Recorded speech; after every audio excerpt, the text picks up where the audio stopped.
తందానే తందానే తందానే తందానే చూసారా ఏ చోటైనా ఇంత ఆనందాన్నే తందానే తందానే తందానే తందానే కన్నారా ఎవరైనా ప్రతిరోజు పండగనే ఏ తీయదనం మనసుపడి రాసిందో ఎంతో అందంగా ఈ తల రాతలనే ఏ చిరునవ్వు రుణపడుతూ గీసిందో తనకే రూపంగా ఈ బొమ్మలనే తందానే తందానే తందానే తందానే చూసారా ఏ చోటైనా ఇంత ఆనందాన్నే తందానే తందానే తందానే తందానే కన్నారా ఎవరైనా ప్రతిరోజు పండగనే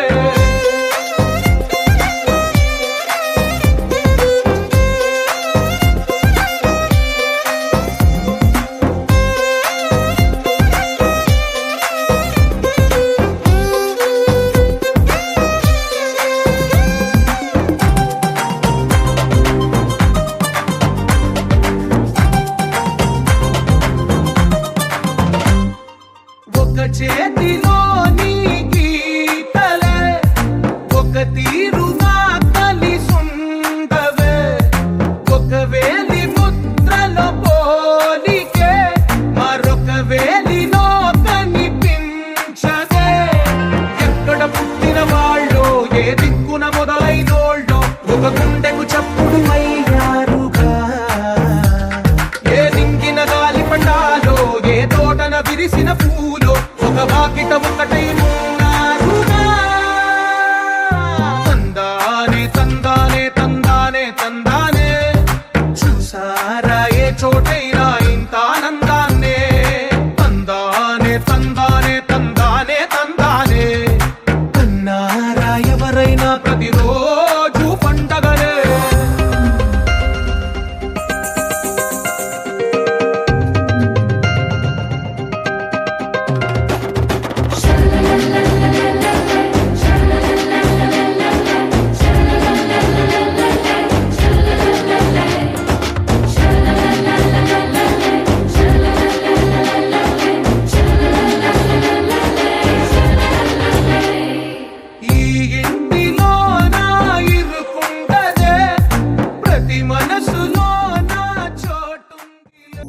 ముసలి తాత ముడత ముఖం మురిసిపోయేనే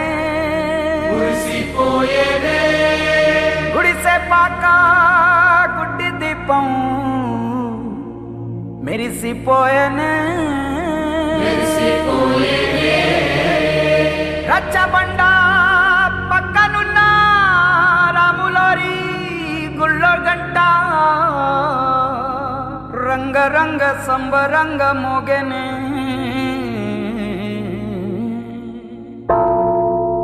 వచ్చాడయ్యో స్వామి నింగి సుక్కలతో గొడిగెత్తింది భూమి ఇచ్చాడయ్యో స్వామి కొత్త రెక్కల్ని మొలకెత్తించే హామీ వచ్చాడయ్యో స్వామి నింగి సుక్కలతో గొడిగెత్తింది భూమి ఓ ఇచ్చాడయ్యో స్వామి కొత్త రెక్కల్ని మొలకెత్తించే హామీ కత్తి సుత్తి పలుగు పారా తీయండి మన కష్టం సుక్కలు కుంకం బొట్టుగా పెట్టండి ఓ అన్నం పెట్టే పనిముట్లే మన దేవుళ్ళు మరి ఆయుధాల పూజలు చేద్దాం పట్టండి అమ్మోరు కన్ను తెరిసిన నవరాత్రి ఇన్నాళ్ళ సింహ చీకటి తెల్లారే సమయం కుదిరి వచ్చాడయ్యో స్వామి నింగి సుక్కలతో గొడిగెత్తింది భూమి ఓ ఇచ్చాడయ్యో స్వామి కొత్త రెక్కల్ని మొలకెత్తించే హామీ. ముందుగా బసవరాజు జయశేఖర్ గారు ప్రార్థనా గీతంతో మీ కార్యక్రమాన్ని మొదలుపెట్టారు. జయశేఖర్ గారు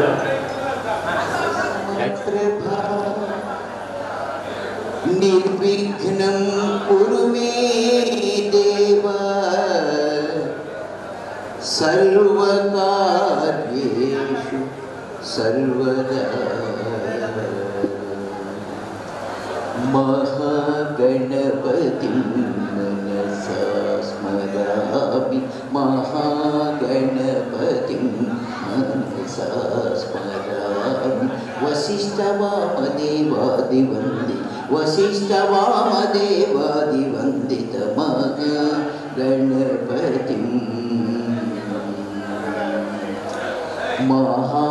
महादेवसुतं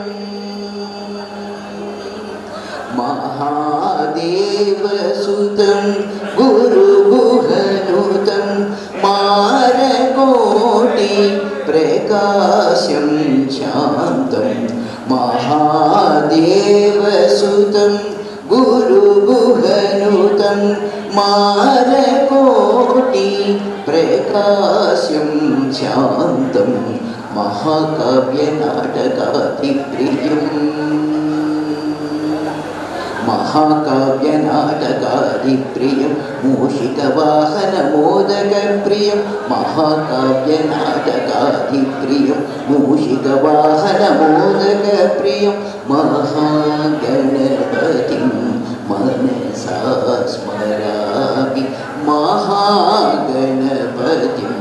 वसिष्ठवामदेवादिवन्दित महागणपतिं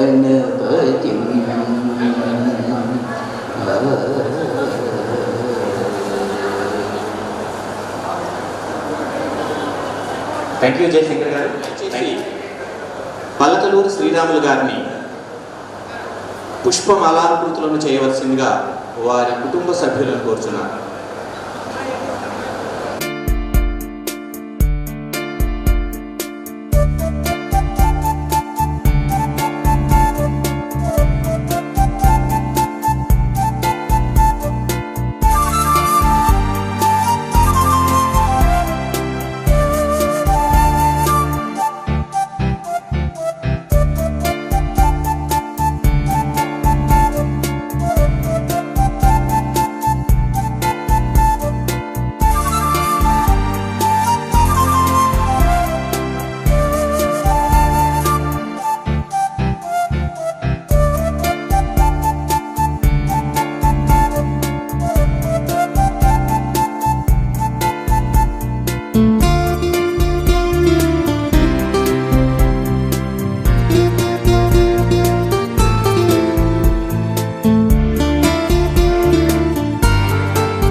ఇవాళ వారి 100వ పుట్టినరోజు సందర్భంగా నేను కూడా మాట్లాడటం, వారి ఫంక్షన్లో పాల్గొనటం అదృష్టము మరియు మహత్వాక్యంగా భావిస్తున్నాను.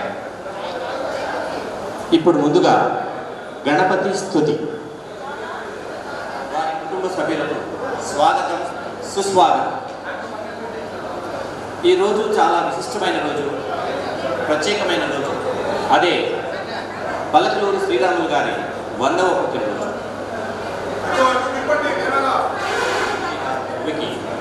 కర్మఫలమును బట్టి మూతలిచ్చి పంపు బ్రహ్మ అమ్మఒడి. తల్లి గర్భం నుండి వచ్చేటప్పుడు ఎవరు ఆయుష్ ధనం ఎవరు తెచ్చుకోలేరు.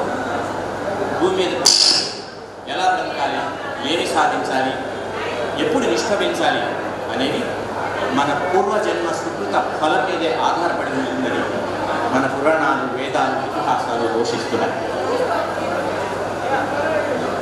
ముందుగా బంధువులు, స్నేహితులు, కుటుంబ సభ్యులు శ్రీరాములు గారి అనుభవాలు, అనుభూతులు ఈ వేదిక సాక్షిగా పంచుకుంటారు. తరువాత శ్రీరాములు గారికి సన్మాన కార్యక్రమం, ఆ తర్వాత భోజన కార్యక్రమాలు ఉంటాయి. శ్రీరాములు గారి గురించి మాట్లాడదలుచుకున్న వారు దయచేసి ఎవరైనా ఉంటే మీ పేర్లు ఇవ్వగలని మనం చేస్తున్నాం. ఇప్పుడు పలకలూరి విజయలక్ష్మి లాయర్ గారు క్లుప్తంగా వివరించవలసిందిగా కోరుతున్నారు. పలకలూరి శ్రీరాములు గారి శత జయంతి ఉత్సవ సభకు విచ్చేసిన మీకు సాదర ఆహ్వానం.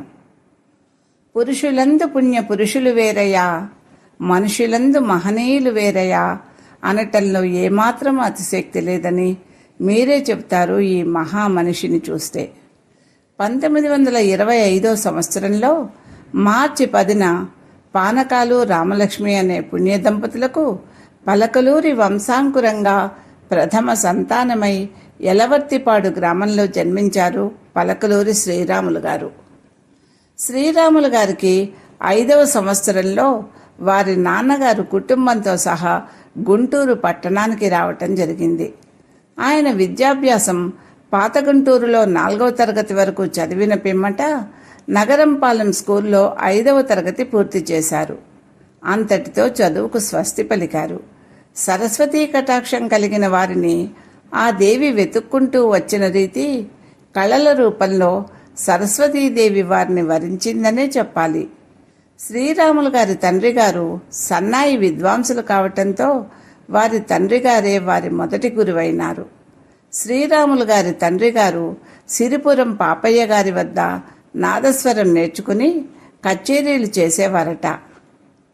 ఆయన నాదస్వరం పెద్ద కొడుకైన శ్రీరాములు గారికి స్వరంగా ఇచ్చారనే చెప్పాలి. శ్రీరాములు గారు సరళీ స్వరాలు, జంట స్వరాలు, కీర్తనలు తండ్రి గారి వద్ద శిక్షణ పొందిన తరువాత వారి మేనమామ గారి కొడుకైన కొండేపూటి భైరవమూర్తి వద్ద 150 కీర్తనలు నేర్చుకుని శిక్షణ పూర్తి చేశారు. ఇక ఆ సమయానికి సంగీత ఉపాధ్యాయుడిగా పనిచేయటానికి అర్హత సంపాదించుకుని పలువురితో కొనియాడబడ్డారు.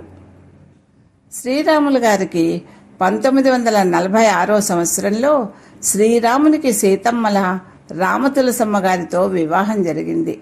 వివాహానంతరం మచిలీపట్నంలో ఈడేపల్లిలో దాలిపర్తి పిచ్చహరి గారి ఇంట్లో ఉండి సంవత్సర కాలం సంగీతంలో మెళకువలు, మరి కచేరీ స్టేజ్ మీద చేయటానికి అవసరమైన కిటుకులన్నీ నేర్చుకున్నారట. పిచ్చహరి గారికి ఇష్టమైన శిష్యుడిగా మెలిగి ఆయనతో కూడా సహకళాకారుడిగా ఎన్నో కచేరీలు చేశారట.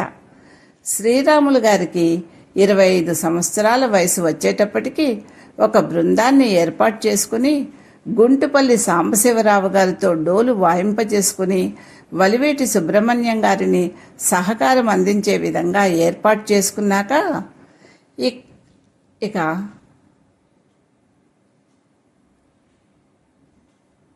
ఇక ఆయన కచేరీల ప్రవాహానికి ఆనకట్టలేక ఆంధ్రదేశమంతటా సాగిందనే చెప్పాలి. ఆయన 2000 కచేరీలు చేసి అనేక సన్మానాలు అందుకోవటం గమనార్హం. ఆయనకు సంగీతమన్నా, త్యాగరాయస్వామి అన్నా అమితమైన భక్తి, గౌరవం. బహుశా ఆ భక్తి ప్రపత్తులే ఆయన్ను కళల వైపు నడిపించాయని చెప్పాలి.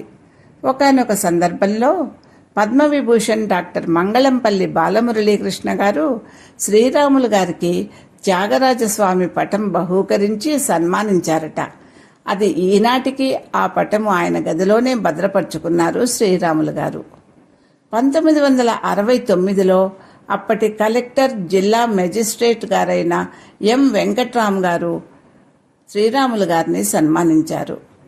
1969లోనే జిల్లా ఎస్పీ గారైన జి హనుమంతనాయుడు గారు ఆయన్ని సన్మానం చేశారు.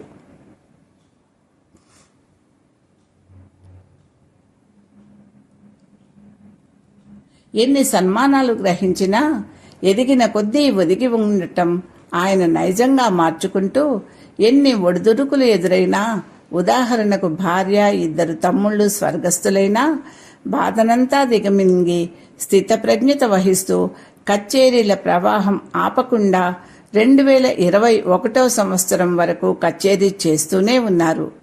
ఖాళీ సమయంలో సాధన మాత్రమే ఆయన ధ్యానం. సాధనమ్మున పనులు సమకూరు ధరలో నాని నిరూపించిన కృషీవలుడు శ్రీరాములు గారు. ఇప్పటి వరకు శ్రీరాములు గారి కళాప్రస్థానం గురించి, ప్రవృత్తి గురించి చెప్పుకున్నాం. ఇక ఆయన వృత్తి, కుటుంబ నేపథ్యం గురించి మాట్లాడుకుంటే శ్రీరాములు గారికి 2 తమ్ముళ్ళు, 1 చెల్లెలు. శ్రీరాములు గారు తండ్రికి పెద్ద కుమారుడుగా జన్మించటం వల్ల తండ్రి వారసత్వంగా తీసుకుని సంగీతంలోనే కాదు ఇంటి బాధ్యతను తలకెత్తుకోవలసి వచ్చింది. అందులో భాగంగానే వృత్తి పని స్వీకరించారు. తమ్ముళ్ళని ఆయనే చదివించి వారి పెద్ద తమ్ముడైన పలకలూరి వెంకటేశ్వర్లు గారిని బీకాం వరకు చదివించి పూర్తి కాగానే కోఆపరేటివ్ డిపార్ట్మెంట్లో ఉద్యోగం రావటానికి తన వంతు కృషి చేశారు. అలాగే తమ్ముళ్ల వివాహాలు, చెల్లెలి వివాహం అన్నింటిలోనూ తండ్రికి చేదోడు వాదోడుగా నిలిచి పలకలూరి వంశాన్ని పురోగమనం వైపు మళ్లించటానికి ఎంతగానో దోహదపడ్డారు. ఇక తన సంతతికి వస్తే శ్రీరాములు గారికి 3 కుమారులు, 2 కుమార్తెలు. సరస్వతీపుత్రుడైన శ్రీరాములు గారి కడుపున సరస్వతీ కటాక్షపాత్రులైన సంతానమే కలిగారు. ఆ 3 ఎంఎస్సి, ఎంకామ్, ఎంఏ ఈ 3 ఫ్యాకల్టీస్లో చదివించాలని ఆశపడ్డారు. అలాగే చదివించారు. ఆ 3 గోల్డ్ మెడలిస్టులు కూడా. పెద్ద కుమారుడు ఉమామహేశ్వరరావు గారు ఎంఎస్సి, 2వ కుమారుడు శివనాగేశ్వరరావు గారు ఎంకామ్, 3వ కుమారుడు విజయభాస్కర్ గారు ఎంఏ. ఆ 3 ప్రభుత్వ రంగాల్లో మంచి ఉద్యోగాలు నిర్వహించి విశ్రాంత జీవితం గడుపుతున్నారు. అందులో పెద్ద కుమారుడు ఉమామహేశ్వరరావు గారు కరోనా సమయంలో పరమపదించారన్న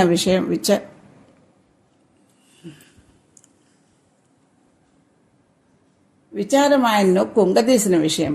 2వ కుమారుడైన శివనాగేశ్వరరావు గారు కోఆపరేటివ్ డిపార్ట్మెంట్లో డిప్యూటీ రిజిస్ట్రార్గా చేసి రిటైర్ అయ్యారు. ఆయన ఎంకామ్ చదివినా సరే తండ్రితో పాటు చాలాసార్లు నాదస్వర కచేరీలకు వెళ్లి అక్కడ పెద్దలందరూ ఆశ్చర్యపడి వారి పిల్లలకు పరిచయం చేసేవారట. ఇంత చదువుకున్న తండ్రి వృత్తి ప్రవృత్తి గర్వంగా చెప్పుకునే కొడుకులను చూసి శ్రీరాములు గారు చాలా ఆనందపడేవారట. నాగేశ్వరరావు గారు రిటైర్ అయిన తర్వాత ఎంఏ ఆస్ట్రాలజీ, పిహెచ్డి చేసి వరంగల్ పట్టణం నందు మహాపండితుడుగా వన్నెకెక్కినారు. పండితులు కూడా వారిని సంప్రదించటం కొసమెరుపు. 3వ కుమారుడైన విజయభాస్కర్ గారు డైరెక్టరేట్ ఆఫ్ షుగర్స్లో విశిష్ట ఉద్యోగం నిర్వహించి పదవీ విరమణ తర్వాత హైదరాబాద్లో స్థిరపడినప్పటికీ తరచూ తండ్రి గారి వద్దకు వచ్చి వారి బాగోగులు చూస్తూ ఉంటారు. ఇలా వారి సంతానం వారిని కంటికి రెప్పలా చూసుకోవటం గమనార్హం. ఇక ఆడపిల్లల విషయానికొస్తే పెద్ద కూతురు వెంకట సుబ్బమ్మ గారు బీకాం చదువుకున్నారు. అలనాడు శ్రవణ కుమారుడు తల్లిదండ్రులను కావిట్లో మోస్తే ఈమె అమ్మని నాన్నని అరచేతిలో పెట్టి చూసుకున్నారు. కనిపెంచిన తండ్రికే తల్లయి ఆయన్ని 100 సంవత్సరాలు జీవించటమే కాదు, పరిపూర్ణ ఆరోగ్యవంతమైన జీవితం గడపటానికి ఆమె ఎంతగానో కృషి చేసిందనే చెప్పాలి.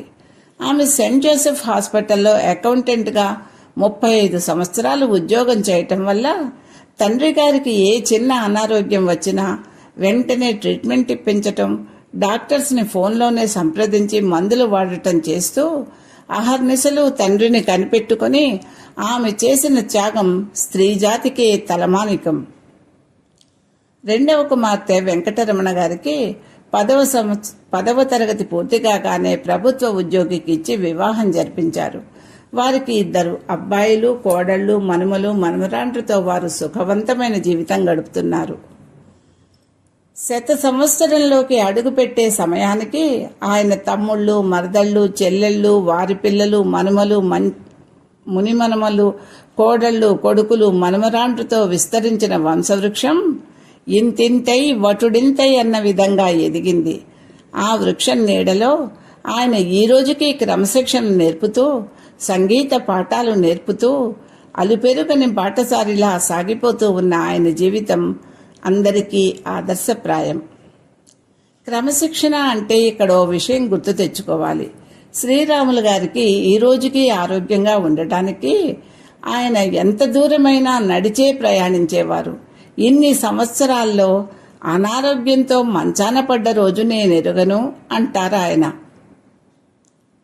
మారిపోతున్న తేదీలు, గడిచిపోయిన సంవత్సరాలు ఆయనకు నేర్పిన పాఠం నిస్వార్థంగా ఉండటం, నిరాడంబరంగా జీవించటం. 100 సంవత్సరాలు పూర్తి చేసుకుంటున్నా ఆయన వాగ్దాటి, జ్ఞాపక శక్తి అపారమైనవి.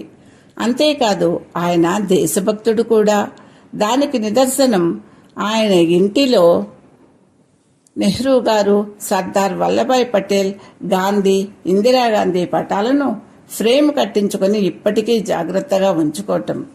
ఈ రోజుకి ఆయన ఆత్మగౌరవానికి భంగం వాటిల్లకుండా, ఎవ్వరి మీద ఆధారపడకుండా జీవనం గడపాలనే ఉద్దేశంతో కొడుకులంతా పెద్ద పొజిషన్లో ఉన్నా ఎంత రమ్మని పిలిచినా వెళ్లకుండా జీవనం సాగించటం ఆయన నైజం. శ్రీరాములు గారిలోని కళాకారుణ్ణి గౌరవించి ప్రభుత్వం ఇచ్చే కళాకారుల గౌరవ వేతనాన్ని తీసుకుంటూ, ప్రభుత్వ రేషన్ తీసుకుంటూ హాయిగా సంతోషంగా జీవిస్తున్నాను, అందుకే నేను గర్విస్తున్నాను అని చెప్తున్న ఆయన ఏనాటికి అందరికీ ఆదర్శప్రాయుడే, అభినందనీయుడే.